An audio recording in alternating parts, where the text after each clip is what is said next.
Hello বন্ধুরা, তোমরা সব কেমন আছো?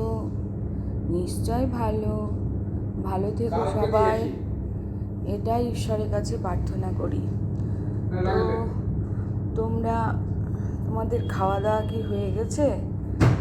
দেখো এখন লাঞ্চের টাইম হয়ে গেছে, দুপুর প্রায় 1:05 বাজতে চললো। তো এখন খেতে হবে। তো খাওয়ার আগে তো তোমাদেরকে সব কিছু খাবার শেয়ার করি। তো দেখে নাও কি খাবার হয়েছে আজকে। দেখো তোমরা, দেখো ভাত হয়েছে, আজকে অনেকজন খাবে, 4-5 জন।